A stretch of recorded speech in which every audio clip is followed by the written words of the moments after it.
3 men went to the island. None came back. The table was set for dinner. The lamp was filled with oil. The clock had stopped. But the most terrifying thing wasn't what was missing, it was what they left behind. A logbook, written in trembling handwriting, describing a storm that never happened and a terror that drove 3 hardened men to their doom. This is the mystery of Eilean Mor. December 1900, the Flannan Isles, a cluster of jagged rocks rising from the violent Atlantic Ocean. On the highest point stood a lighthouse, a beacon of safety. But for James, Donald, and Thomas, the 3 keepers stationed there, it became a prison. These were not weak men. They were veterans of the sea. They knew the isolation. They knew the silence. They were alone, miles from civilization, with only the crashing waves and the screaming wind for company. Strict rules governed their lives. Keep the light burning, maintain the logs, never leave the post unattended.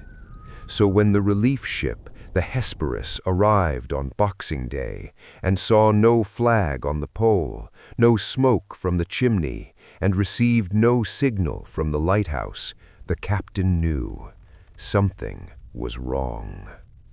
Joseph Moore, the relief keeper, rowed a small boat to the shore.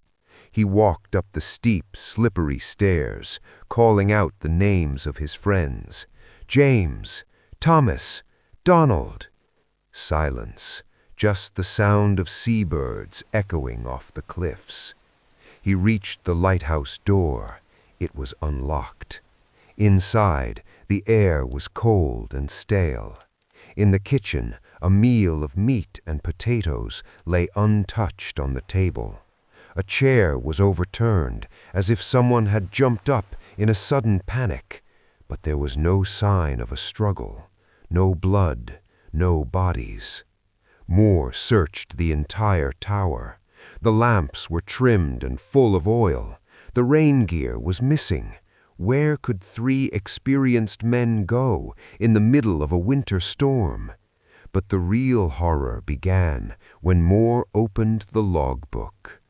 The entries leading up to the disappearance were disturbing. December 12th, Thomas, the 2nd keeper, wrote, "Severe winds, sea high, never seen such a storm."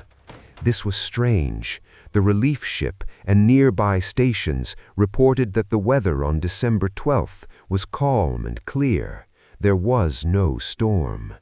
The entry continued, "James is very quiet." December 13th, storm continued, wind screaming. James has been crying.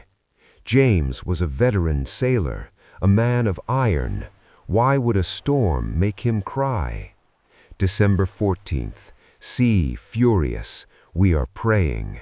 3 tough Scotsmen, terrified of a storm that didn't exist, praying for their lives. What were they actually seeing? What was screaming outside their thick glass windows? Was it the wind, or was it something else trying to get in? The final entry was made on December 15th. It was brief. It was chilling. Storm ended. Sea calm. God is over all. And then nothing. The 3 men were never seen again. Did a rogue wave sweep them away?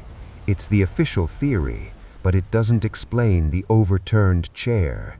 It doesn't explain the untouched food. And it certainly doesn't explain the phantom storm that only they could see. Some say isolation drives men mad, that the sound of the wind starts to sound like voices, that the shadows start to move. Perhaps the storm wasn't outside the lighthouse. Perhaps it was inside their minds. Or maybe Just maybe, something ancient lives in the deep waters of the Eilean Mor, something that doesn't like the light, and on that cold December night it decided to put it out. 3 men vanished into the fog, and the only witness was the lighthouse itself.